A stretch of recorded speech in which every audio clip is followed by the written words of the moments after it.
अस्सलाम वालेकुम, मैं हूँ एजाज महिउद्दीन और आज हम इस वीडियो में पढ़ने वाले हैं मॉडल पेपर 3 क्लास 10th का फिजिकल साइंस सब्जेक्ट। ठीक है, फिजिकल साइंस सब्जेक्ट जो फिजिकल साइंस है ये बहुत ज़्यादा बच्चों के लिए, क्लास 10th के बच्चों के लिए टफ है। तो इसलिए मैं कोशिश कर रहा हूँ इसमें आंसर्स को मैं सिंपल, शॉर्ट और इजी वे में एक्सप्लेन कर सकूँ। ओके, तो ये मॉडल पेपर 3 है। मॉडल पेपर 1 और 2 ऑलरेडी प्लेलिस्ट में है, जाके चेक करिए। ये क्लास 10 फिजिकल साइंस जो सीसीई सिलेबस के स्टूडेंट्स हैं, तेलंगाना के सीसीई सिलेबस के स्टूडेंट्स हैं, उनका ये मॉडल पेपर 3 है, क्लास 10 फिजिकल साइंस, राइट। तो model paper 1 and model paper 2 already explain कर चुका हूँ। कोशिश है कि ये इन आंसर्स को बहुत सिंपल और इजी वे में एक्सप्लेन कर सकूं। तो चलिए स्टार्ट करते हैं। सेक्शन 1 में हमारे पास है पहला क्वेश्चन नंबर 1 है, right right any four daily daily life daily life application of Faraday's Faraday's law of electro electromagnetic electromagnetic induction. अच्छा, ये एग्जाम में अगर आ गया तो आप कैसा पहचानेंगे, ये भी एक सवाल है। कई सारे बच्चे आंसर्स तो पढ़ लेते लेकिन क्वेश्चंस नहीं पढ़ते। ठीक है, तो क्वेश्चन को कैसा पहचानना कि ये आंसर, इसका आंसर मैं पढ़ चुका हूं, बल्कि आपको कैसे याद आना बोल तो एप्लीकेशंस ऑफ Faraday's लॉ अगर एग्जाम में दिखाई दिया तो आपको ये आंसर जो मैं बता रहा हूं वो लिखना है। ठीक है, क्या हिंट है हमारा? एप्लीकेशंस ऑफ Faraday's लॉ का कहां पे इस्तेमाल करते हैं अपन, वो लिखने वाले हैं। तो इसका आंसर लिखेंगे। फर्स्ट पॉइंट है, बहुत सिंपल पॉइंट्स रहेंगे, इजी इजी। ठीक है, ट्रांसफॉर्मर्स में इसको बोलते हैं transformers work on this principle. आप चाहे तो खाली ट्रांसफॉर्मर बोल के लिख सकते हैं आप। ठीक है, ट्रांसफॉर्मर लिखिए। और ट्रांसफॉर्मर वर्क करता किसके ऊपर? Faraday's लॉ के प्रिंसिपल पे काम करने वाला कौन है? ट्रांसफॉर्मर। ओके, सेकंड है इलेक्ट्रिक जनरेटर। ठीक है, जनरेटर इलेक्ट्रिक जनरेटर्स भी Faraday's लॉ के प्रिंसिपल पे काम करते हैं। उसको उसी को इस्तेमाल कर रहे हैं। इलेक्ट्रिक जनरेटर क्या करते हैं? इलेक्ट्रिसिटी जनरेट करते हैं। ठीक है, थर्ड है सिक्योरिटी चेकिंग मशीन। जो सिक्योरिटी की मशीन्स रहते हैं ना, security checking machines security checking machines में भी Faraday's लॉ का इस्तेमाल होता। ओके, फोर्थ पॉइंट है, क्योंकि अपने को फर्स्ट है, मतलब सेक्शन 1 में आपको 4 पॉइंट्स लिखना है, तो इसीलिए मैं 4 पॉइंट लिख रहा हूँ। ATM cards and tape recorders में यूज होने वाला जो प्रिंसिपल है वो है Faraday's law, ATM cards and tape recorders में। ठीक है, एक बार आंसर को पूरा देख लेंगे फिर से एक बार। Right any 4 daily life applications of Faraday's law के एप्लीकेशंस, Faraday's लॉ कहाँ पे यूज होता? ठीक है, तो हम लिख रहे हैं, फर्स्ट पॉइंट लिख रहे हैं कि ट्रांसफॉर्मर्स में यूज होता। दूसरा है इलेक्ट्रिक जनरेटर्स में यूज होता। तीसरा है सिक्योरिटी चेकिंग के जो मशीन्स रहते उसमें यूज होता। और एटीएम कार्ड्स के अंदर और टेप रिकॉर्डर्स के अंदर Faraday's लॉ का इस्तेमाल होता। ठीक है, ओके। अब ये है क्वेश्चन नंबर 2 में कैसा भी 100% कि किसी भी एक्टिविटी के अंदर जो भी हम apparatus या मटेरियल्स है वो इस्तेमाल करें, सो उसके बारे में लिखो बोलता। Right, list the apparatus used, apparatus मतलब materials required used in the experiment. जो एक्सपेरिमेंट में हम जो भी चीजें इस्तेमाल करें उनके बारे में क्या क्या इस्तेमाल करें उसको आप यहाँ पे लिस्ट आउट करो बोलता। To observe images formed images formed by a convex lens. याद रहे, कॉन्वेक्स लेंस की बात हो रही है यहाँ पे। तो ये फर्स्ट चैप्टर में एक्टिविटी है, ऐसी ऐसी वाली एक्टिविटी फर्स्ट चैप्टर में भी है और सेकंड चैप्टर में भी है। ठीक है, फर्स्ट चैप्टर और सेकंड चैप्टर में भी है। लेकिन यहाँ पे फर्स्ट चैप्टर में, अगर फर्स्ट चैप्टर से अगर ये पूछ रहा तो क्लियरली आप समझ जाओ एक बात कि यहाँ पे लेंस है।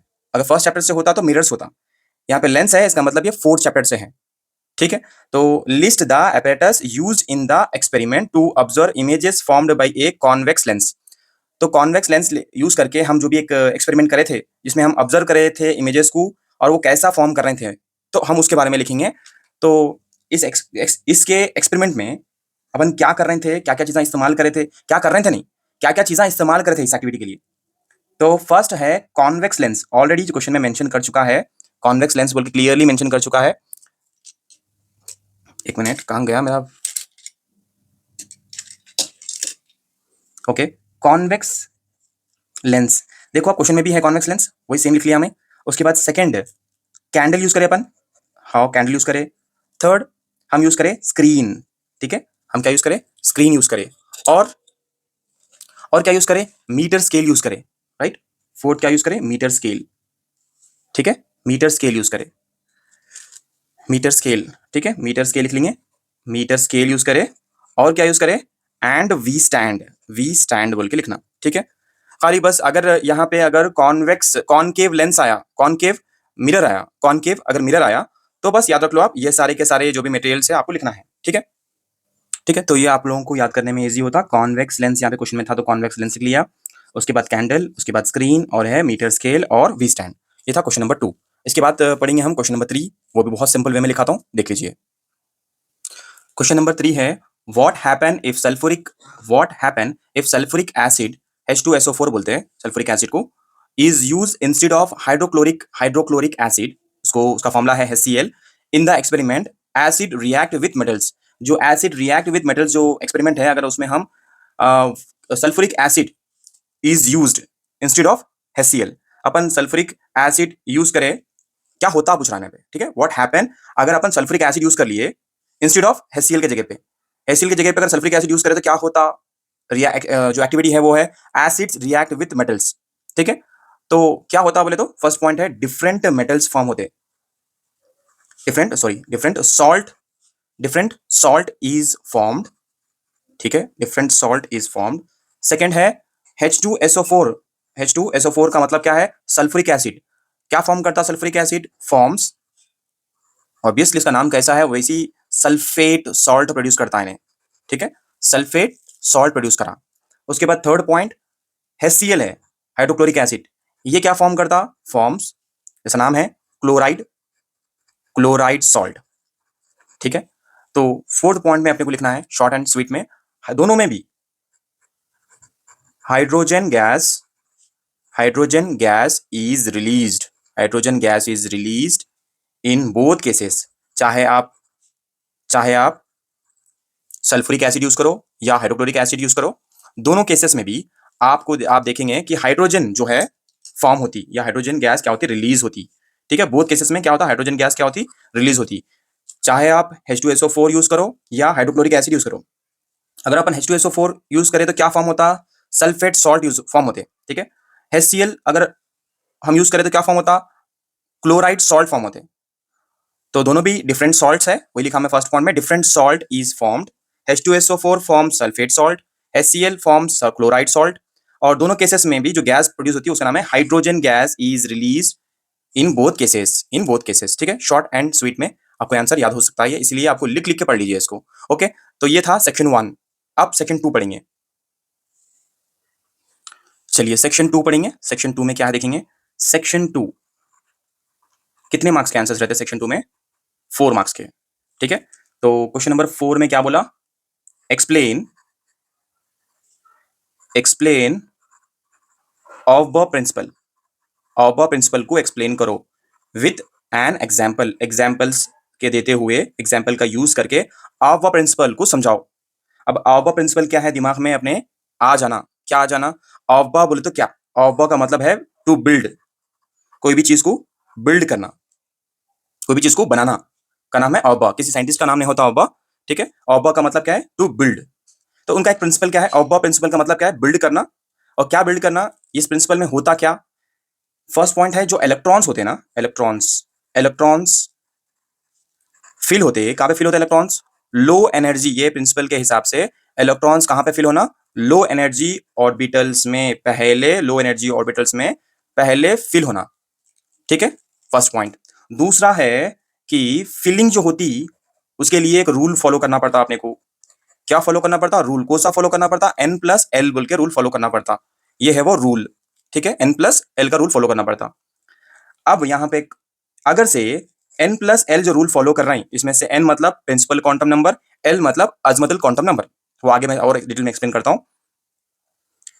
अगर इफ N+L अगर आपको सेम आया, उस टाइम पे N फिल्स फर्स्ट, जिसकी वैल्यू N की वैल्यू कम रहती ना, उसको पहले फिल करना रहता, ठीक है। अब एग्जांपल थोड़ा लेके समझेंगे अपन, पहले तो अपन क्या पढ़ रहे हैं, अपन जरा पेन से समझा देता हूं मैं आपको। अब प्रिंसिपल अपन पढ़ रहे थे, ठीक है, क्या पढ़ रहे थे अपन? अबॉव प्रिंसिपल पढ़ रहे थे। अबॉव प्रिंसिपल, अबॉव प्रिंसिपल क्या बोलता है? इलेक्ट्रॉन्स को अपने को फिल करना है। कहां पे फिल करते हैं इलेक्ट्रॉन्स को अपन? ऑर्बिटल्स में। इलेक्ट्रॉन्स को कहां फिल करना रहता है अपने को? ऑर्बिटल्स में। अच्छा, लेकिन कैसा फिल करना है रहता बोले तो उसको एक रूल है। क्या बोले उन्होंने? सबसे पहले लो एनर्जी ऑर्बिटल्स को पहले फिल करो बोले, ठीक है, ओके। कौन सा रूल फॉलो करो बोले? No, N plus L rule follow करना बोले। अभी एन एन क्या है और एल क्या है मैं आगे बोलूंगा। अगर समझो एन प्लस एल की वैल्यू अगर सेम आ रही तो सबसे पहले अपने को एन की वैल्यू क्या आ रही वो देखना है, उसके हिसाब से फिल करना है, ठीक है, ओके। अब देखेंगे अपन इसके एग्जाम्पल के जरिए। जो ऑपर प्रिंसिपल है ना उसको समझना बोलते तो पहले आपको ये जो एन प्लस एल का रूल है इसको समझना पड़ता। एन प्लस एल क्या है? एन मतलब, एन मतलब प्रिंसिपल, प्रिंसिपल क्वांटम नंबर, ठीक है। एन मतलब प्रिंसिपल क्वांटम नंबर। अब एल मतलब क्या? Azimuthal, azimuthal quantum number. नहीं सर हम लोगों को समझ में नहीं आया और डिटेल में बोलो बोले तो ये एन जो है ना, एन मतलब जो हमारे पास एटम रहते, एटम का न्यूक्लियस, पहला जो ऑर्बिट रहता, उसके बाद दूसरा जो ऑर्बिट रहता, ठीक है, उसके बाद तीसरा जो ऑर्बिट रहता। तो सबसे पहला जो न्यूक्लियस यहाँ पे समझो, ये पहला क्या बोलते हैं इसको अपन? के, क्या बोलते हैं? के शेल बोलते हैं इसको, ठीक है। उसके बाद इसको बोलते हैं के बाद एल, उसके बाद एम, उसके बाद एन। सबसे अंदर है सो के, उसके बाहर है सो एल, उसके बाद वाला एन एम, इसके बाद वाला एन। क्या है ये? शेल है, ठीक है, शेल। मतलब इसकी एनर्जी क्या रहती है बोले तो 1, इसकी एनर्जी 2, ये ऑर्बिट की एनर्जी 3, ये 4। अब एक बात समझ लो, ये जो मैं राउंड राउंड ड्रॉ करा इसको क्या बोलते हैं? ऑर्बिट बोलते हैं, ऑर्बिट। और ऑर्बिट और ऑर्बिटल्स में फर्क है। ऑर्बिट अलग है और ऑर्बिटल्स अलग है, ऑर्बिटल्स अलग है। हम यहाँ पे ऑर्बिटल्स में कैसा इलेक्ट्रॉन फिल होते हैं उसकी बात कर रहे हैं, ठीक है, ऑर्बिट में नहीं। ऑर्बिटल्स में कैसा फिल होते हैं?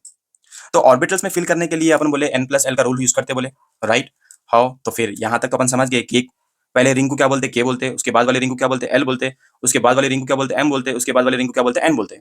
उनको नंबर दे देंगे, के को 1, एल को 2, एम को 3 और एन को 4। उसी चीज को लिख लूं मैं, N is equal to 1, N is equal to 2, N is equal to 3। अगर एन की वैल्यू अगर 4 है तो क्या होता? एन की वैल्यू अगर 1 है मतलब के शेल, के शेल। अगर एन की वैल्यू 2 है मतलब एल शेल। क्या है? L shell. उसी तरह M shell, next N shell. यहां तक तो समझ गए अपन।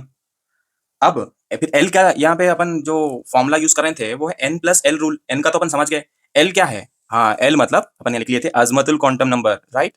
एल मतलब अजमतुल क्वांटम नंबर। अब यहाँ पे एल क्या रिप्रेजेंट करता बोलते हो? सबशेल्स को। अपने पास सबशेल्स कौन से रहते? एस रहता, पी रहता, डी रहता और एफ रहता। S P D F.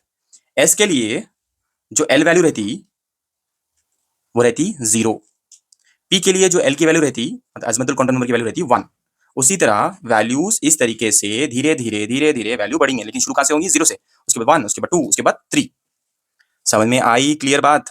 अच्छा, अब अपने को एक समझना ये है कि अपन ये कई को पढ़ रहे हैं इनके वजह से, ये ओबा के प्रिंसिपल की वजह से। क्लियरली बोला, ओबा प्रिंसिपल मतलब किसी का नाम नहीं है। मतलब अपन ऑर्बिटल्स के अंदर, ऑर्बिटल्स के अंदर, ऑर्बिटल्स के अंदर इलेक्ट्रॉन्स को कैसा फिल करना, इलेक्ट्रॉन्स को कैसा फिल करना बोले तो लोवेस्ट एनर्जी, लोवेस्ट एनर्जी वाले को पहले, ठीक है, लोवेस्ट एनर्जी वाले को पहले फिल करना कहते हैं। क्लियर है वही बात अपनी? क्लियर है ना? लोवेस्ट एनर्जी वाले को पहले फिल करना कहते हैं। उसके लिए एक रूल यूज करना कहते हैं, उसका नाम है N plus L rule. N plus L rule use करना कहते हैं, N plus L rule use करना कहते हैं। अब ये सब कुछ समझ में आ गई आपको? ये क्लियर? एन की वैल्यू मतलब 1, मतलब 1 का मतलब के शेल मतलब एस, एस के मतलब एल की वैल्यू 0। एल का, एन की वैल्यू जब भी 2 रहती इसका मतलब एल शेल है वो। एन की वैल्यू 3 मतलब एम शेल, एन की वैल्यू 4 मतलब एन शेल। अब ये सब शेल्स है, सब शेल्स मतलब इसके अंदर रहते कौन रहता? एस। जब एस की वैल्यू, एल की वैल्यू एस, एल की वैल्यू एस के पास एल की वैल्यू अगर 0 है, एस के पास एल की वैल्यू क्या रहती है? 0 रहती। पी के पास एल की वैल्यू क्या रहती? 1। डी के पास एल की वैल्यू क्या रहती? 2। एफ के पास एल की वैल्यू क्या रहती? 3। एल मतलब एजिमुथल क्वांटम नंबर। क्लियर हो गई बात? आप देखेंगे थोड़े कंफ्यूजन, थोड़े डाउट्स है, उनको समझ लेंगे पहले। इसमें बहुत सिंपल और इजी वे में समझा देता हूं आपको। आप कोशिश करेंगे और प्रैक्टिस करेंगे, ठीक है। आप खुद से भी लिख ले सकते हैं एग्जाम में। मैं अगर आपसे पूछा 3s या 4p। इलेक्ट्रॉन सबसे पहले किसमें फिल होता है बोले तो आपको देखना है, ये जो फर्स्ट नंबर है ये रिप्रेजेंट कर रहा है n की वैल्यू, मतलब n प्लस l की वैल्यू लेना है ना आपको। n मतलब 3 है, प्लस l वैल्यू क्या है यहाँ पे, s, s है, तो s के लिए l की वैल्यू क्या है, s के लिए l की वैल्यू क्या है, 0। ठीक है, तो मैं यहाँ पे 0 ले लिया, डन। तो इसको टोटल करा तो क्या होता, 3 आता। इसको n प्लस l का फॉर्मूला यूज करेंगे। n की वैल्यू क्या है यहाँ पे, 4 है, प्लस l की वैल्यू यहाँ पे क्या है, p। p सबशेल के लिए l की वैल्यू क्या है, देखो जरा, p सबशेल के लिए l की वैल्यू क्या है, 1। तो अपन क्या करेंगे, यहाँ पे 1 लिखेंगे, और इसकी वैल्यू क्या हो गई, 5। तो देखो आप, सबसे पहले इलेक्ट्रॉन कौन से ऑर्बिटल में फिल होता, सबसे पहले किसमें फिल होता, 3s में फिल होता। क्यों क्यों फिल होता, क्योंकि इसकी वैल्यू 3 है। लोवेस्ट एनर्जी वाले ऑर्बिटल को पहले फिल करेंगे अपन, बाद में इनको फिल करेंगे, सबसे पहले लोवेस्ट एनर्जी वाले को देखना है अपने को, डन। नहीं सर और एक एग्जांपल दो ना, फिर और एक एग्जांपल दे देंगे उसके से। अब आप बोलो 2p या 4s, सबसे पहले इलेक्ट्रॉन किस में फिल होते हैं। अब यहाँ पे तो 2 क्लियरली प्रिंसिपल क्वांटम नंबर है, प्लस p, p की वैल्यू 1 है, p की वैल्यू 1 है, तो दोनों को ऐड करा तो 3 हो गया। यहाँ पे प्रिंसिपल क्वांटम नंबर है 4, प्लस s की वैल्यू क्या है बोले तो 0, तो ये हो गया 4। अब आप बोलो कि सबसे पहले इलेक्ट्रॉन किस में फिल होते हैं, कौन से ऑर्बिटल में फिल होते हैं बोले तो सबसे छोटा है, तो ये है 3। सबसे पहले 2s में फिल होने वाले हैं इलेक्ट्रॉन्स। और एक एग्जांपल लेंगे अपन, 3p या 4s। अब आप बोलिए कि 3p, 3 तो 3 principal quantum number, plus p की वैल्यू क्या है, अज़ीमुथल क्वांटम नंबर की वैल्यू क्या है, p के लिए 1 है, 3 प्लस 1 4, यहाँ पे 4 है, ओके, प्लस s के लिए वैल्यू क्या है अज़ीमुथल क्वांटम नंबर में, 0। अरे भाई दोनों की वैल्यू सेम आ गई, अब किसको लेना। अब ऐसे सिचुएशन में जहां पे n प्लस l की वैल्यू अगर सेम आ रही, तो अपन n की वैल्यू को देखना, दोनों में से छोटा वैल्यू कौन सा है। तो अपन सबसे पहले इलेक्ट्रॉन्स को कौन से ऑर्बिटल में फिल करेंगे, 3p में फिल करेंगे। ठीक है, उसी के लिए थोड़े एग्जांपल्स है, और थोड़े एक्चुअल में थोड़े एग्जांपल्स लेके देखेंगे। अब ये है एग्जांपल्स ऑब्बा प्रिंसिपल के लिए कि कैसा n प्लस l रूल का फॉलो होता, देखेंगे। सबसे पहले अपन लेंगे हाइड्रोजन। हाइड्रोजन का जो सिंबल है क्या है, कैपिटल H है। अपन इसको, इसके अंदर जो ऑर्बिटल्स रहते कितने रहते, 1s2, राइट, 1s2। तो इसका मतलब क्या है, तो यहाँ पे 1s2 लिखा मैं, ये 1s2 नहीं, 1s1 है। ठीक है, तो इसका मतलब ऐसा 1s1 एक इलेक्ट्रॉन ही फिल होता है इसमें, ऐसा। ठीक है, n प्लस एल की वैल्यू क्या है बोले तो आप इसमें n प्लस एल की वैल्यू क्या है बोले तो n की वैल्यू 1 है, और l की वैल्यू क्या है 0, मतलब 1 आ रहा है आंसर। नेक्स्ट है पोटेशियम, लेके देखेंगे। पोटेशियम, ये पोटेशियम का एटॉमिक नंबर सिंबल क्या है, के एटॉमिक नंबर अब आपको बोलना है।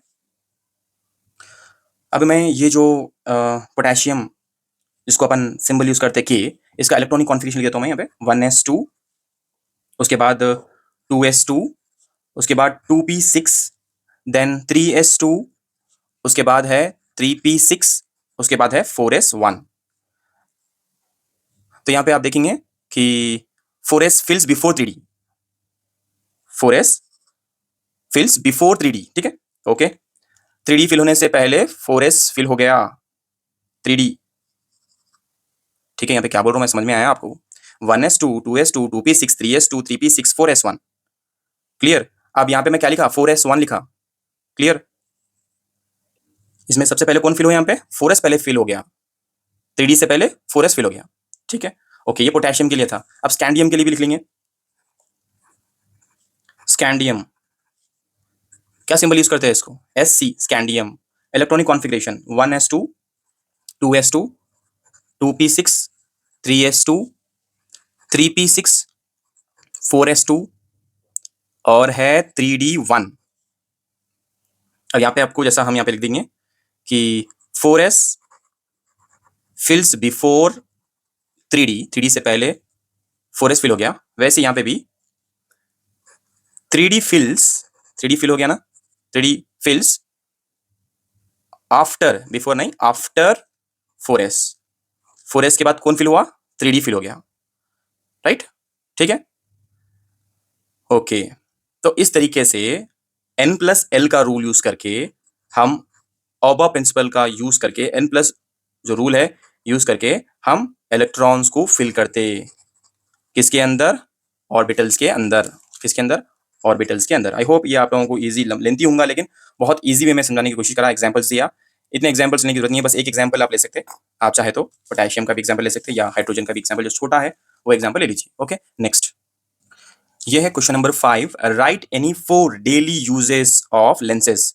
राइट एनी 4 डेली यूजेस, जो चार अपने को डेली यूज करने वाले जो फायदे होते लेंसेज के, कहाँ पे यूज करते हैं अपन लेंसेज को, उसके बारे में आपको लिखना है। अब लेंसेज में तो अपने पास दो टाइप के हैं, एक है कॉन्वेक्स, एक है कॉन्वेक्स लेंस, और एक है कॉनकेव लेंस। कॉनकेव लेंस, ठीक है। कॉन्वेक्स कैसे दिखते हैं बोले तो ऐसे दिखते हैं कॉन्वेक्स। कॉनकेव कैसे दिखते हैं बोले तो ऐसे दिखते हैं कॉनकेव। बाई कॉनकेव बोल सकते हैं अपन, biconvex, biconcave. Okay, ये जो कॉन्वेक्स है इसका यूज माइक्रोस्कोप्स में यूज होता, और मैग्नीफाइंग ग्लासेस में यूज होता। Magnifying glasses, okay. और वही बात करेंगे अपन यहाँ पे, नहीं पहले इसको कंप्लीट कर लेंगे, कॉन्वेक्स लेंसेज के बारे में लिख लेंगे पहले, उसके बाद नेक्स्ट इसका यूज होता कैमरास में। जो कैमरा के जो लेंस रहते हैं ना, क्योंकि अच्छा तरीके से फोकस कर सकते हैं, ये फोकस करने में नंबर 1 रहते हैं कॉन्वेक्स लेंस, इसलिए कैमरा के लेंस में यूज होता। और इसका यूज और भी क्या करते हैं बोले तो करेक्शन ऑफ, जिसको भी हाइपरमेट्रोपिया, जिसको भी हाइपरमेट्रोपिया रहता, उनकी विजन को ठीक करने के लिए कॉन्वेक्स लेंस यूज करते हैं। अब इसी इसी तरफ राइट साइड पे हम जो लिखे थे कॉन्वेक्स लेंस के यूजेस लिखे, कॉनकेव के लिखेंगे। अब कॉनकेव का सिंबल देखो आप कैसा, बाई कॉनकेव ड्रॉ करा मैं। Uses binoculars and telescopes. ये बाइनोकुलर्स बोलते दूरबीन, ठीक है, दूरबीन। टेलीस्कोप मतलब जो आप स्पेस में देखते हैं ना, वो बड़ी वाली दूरबीन, उसमें कॉनकेव लेंसेज यूज होते हैं। और कहां पे यूज होते हैं बोले तो पीप होल्स, इनडोर्स। दरवाजों में जो एक छोटा सा होल रहता, कौन आए बोल के देखते ना अपन, कौन आए देखते ना अपन, वो होल्स में जो लेंस यूज होता वो है कॉनकेव लेंस, ठीक है, डन। उसके बाद और एक चीज है करेक्शन ऑफ मायोपिया। जिनको भी मायोपिया की प्रॉब्लम रहती, जिनको मायोपिया की प्रॉब्लम रहती, वो लोग के लिए भी कॉनकेव लेंस का यूज होता, ठीक है। एक एक करके फिर से एक बार रिवाइज कर लेंगे, क्वेश्चन क्या था हमारा, एग्जाम में क्या देखना है आपको। यूजेस ऑफ लेंसेस, मैं बोला लेंसेस में दो टाइप्स के हैं। लेंसेस कहाँ पे यूज होते हैं, कॉन्वेक्स लेंसेस के अलग यूजेस है, कॉनकेव के अलग यूजेस है। कॉन्वेक्स लेंस दिखने में ऐसा दिखता, कॉनकेव ऐसा दिखता। कॉन्वेक्स मतलब इडली, कॉनकेव मतलब ऐसा, राइट, दो तरफ ही दबे हुआ रहता है, डन। ओके, माइक्रोस्कोप्स में यूज होता कॉन्वेक्स, और मैग्नीफाइंग ग्लासेस मतलब जो बड़े बड़े क्लासेस, मतलब बड़ा किसी को टेक्स्ट है उसको बड़ा करके पढ़ना है अपने को, तो मैग्नीफाइंग ग्लासेस रहते हैं ना वो। उसके बाद कैमरा के लेंसेस में, मोबाइल फोन के कैमरा के लिए जो लेंसेस रहते हैं ना, उसमें यूज होता। और जिनको भी प्रॉब्लम रहती है हाइपरमेट्रोपिया की, उसको ठीक करने के लिए उनके जो स्पेक्टिकल्स रहते हैं उसमें यूज होता, ठीक है। ये था कॉन्वेक्स लेंसेस। अब है कॉनकेव लेंस। ये जो कॉनकेव लेंस है, इनका शेप देख लो आप, कहाँ पे यूज होता बोले तो बाइनोकुलर्स एंड टेलीस्कोप्स, दूरबीनों में और स्पेस में देखने वाले दूरबीनों में, ठीक है। ओके, दरवाजे के अंदर जो होल रहता, ये डोर है, डोर के अंदर छोटा सा एक होल दे देते कि कौन आए देखने की, डोर खुलने से पहले जो देखते ना अपन, पीप होल्स बोलते हैं उसको। और जिनको भी मायोपिया की प्रॉब्लम रहती, उनके लिए भी कॉनकेव लेंस का हम यूज करते हैं, ठीक है, डन। ओके, ये क्वेश्चन नंबर 6 जो है ना, बहुत ज्यादा इंपॉर्टेंट है। Observe the following table and answer the question, बोल के एक टेबल देने वाला है आपको एग्जाम में। टेबल पक्का कैसा भी 100%, टेबल के अंदर इंफॉर्मेशन, ये सेक्शन 2 में आने वाला टेबल है। तो एक टेबल देके टेबल के ऊपर थोड़े क्वेश्चंस पूछे जाएंगे, 4 क्वेश्चंस पूछे जाएंगे, थोड़े नहीं 4 क्वेश्चंस पूछे जाएंगे, और उनका सही आंसर लिखना है आपको। तो टेबल क्या है वो ड्रॉ कर देता हूं मैं। ये जो टेबल दिख रहा है आपको, ये टेबल है observe the following table and answer the questions में। यहाँ पे सीरियल नंबर दिए गए, यहाँ पे सीरियल नंबर दिए गए 1 से लेके 7 तक, देखिए। उसके बाद name of the ore, bauxite, zinc blende, Epsom salt, cinnabar, rock salt, pyrolusite and galena, ठीक है। उनके फॉर्मुलेज दिए गए लाइन से, इसके साइड में फॉर्मुले दिए गए। तो ऐसा टेबल दे देके एग्जाम में क्वेश्चन पूछता है ऐसा, विच ओर्स, अगर आपको ये पहचानना है which ores are oxide among the table बोले तो, ये टेबल को देखिए, तो इसमें से ओर्स निकालना है आपने को। तो इसका जो ओर निकालने का तरीका है ना, मैं बोल रहा हूँ कि एक ट्रिक के जरिए बोल देता हूँ आपको।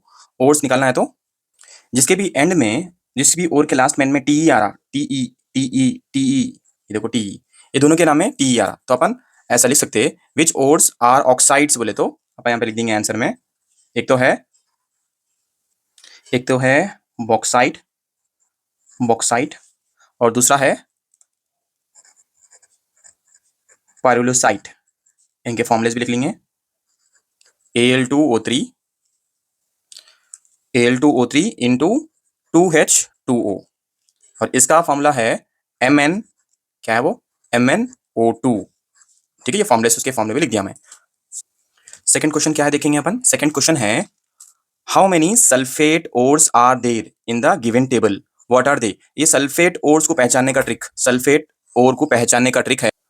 सल्फेट ओर को पहचानने का ट्रिक क्या है बोले तो लास्ट में उसके एंडिंग में SO4 दिखना आपको। SO4 देखो आप, ये फॉर्मूला है ना, इन फॉर्मूले में SO4 कहां पे आ रहा है, यहाँ पे दिख रहा है आपको SO4, मतलब एप्सम सॉल्ट। एप्सम सॉल्ट को क्या बोलते हैं, सल्फेट ओर है इसमें बोल सकते हैं। तो how many sulphate ores are there बोले तो एक ही है बस।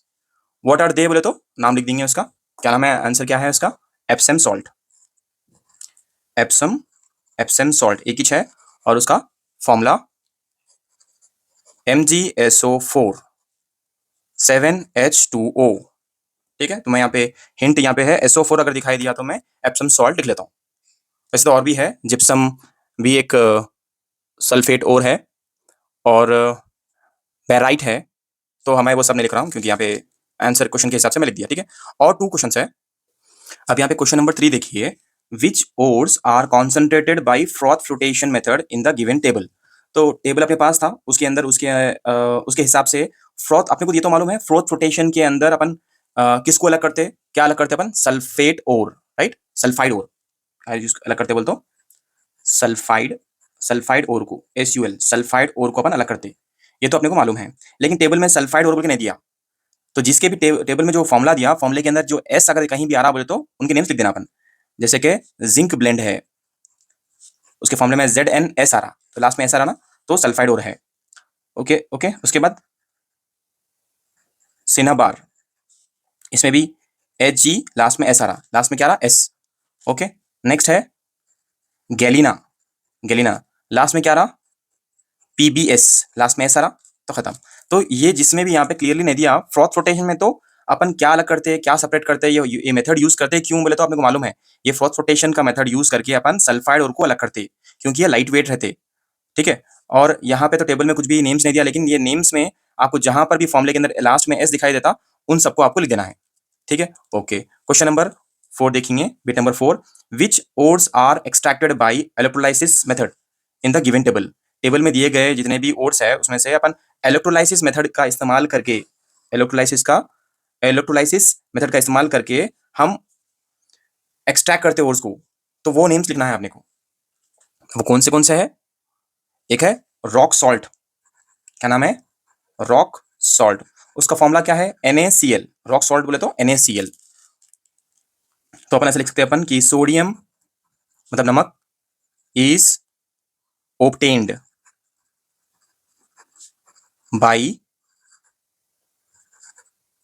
Electrolysis, electrolysis. तो मैं कोशिश करा आप लोगों को बहुत सिंपल से सिंपल इजी एग्जांपल्स देके आपको सुनाने की कोशिश करा। ये पूरा जो सेक्शन 1 सेक्शन 2 यहाँ पे कंप्लीट होता है, इसके बाद पार्ट 2 है, वो जरूर देखिए और अपने एग्जाम्स के लिए अच्छी तरीके से प्रिपेयर हो जाइए। मैं कोशिश कर रहा हूँ कि आपको बहुत सिंपल से सिंपल एग्जाम्पल्स के साथ में समझाऊं, और आपके ऊपर है कि आप कितनी कोशिश करते हैं। तो मेरी कोशिश ये है कि आप लोग अच्छे मार्क्स स्कोर करें, लेकिन जब आप अपना मोटिवेशन अपने जुनून के साथ, अपने अंदाज में अच्छी तरीके से अगर प्रैक्टिस करते हैं आप कंप्लीटली, अगर आप कंप्लीटली मेरी गाइडेंस को फॉलो करते हैं तो इसका आपको जरूर फायदा होगा। जाने से पहले एक छोटा सा आपके लिए शेर है, दिल से जो बात निकलती है असर रखती है, पर नहीं ताकत परवाज मगर रखती है। जब स्टूडेंट दिल से मेहनत करते हैं तो उनका इम्पैक्ट जरूर होता है। जेन्यून एफर्ट्स कभी वेस्ट नहीं जाते, तो आप जेन्यून एफर्ट्स लगाइए, ये कभी भी वेस्ट नहीं जाते, और दिल से जो बात निकलती है वो असर रखती है, नहीं ताकत परवाज मगर रखती है। कोशिश करिए, मेहनत करिए और अच्छे मार्क्स स्कोर करने के बारे में सोचिए। Give your best. Allah Hafiz.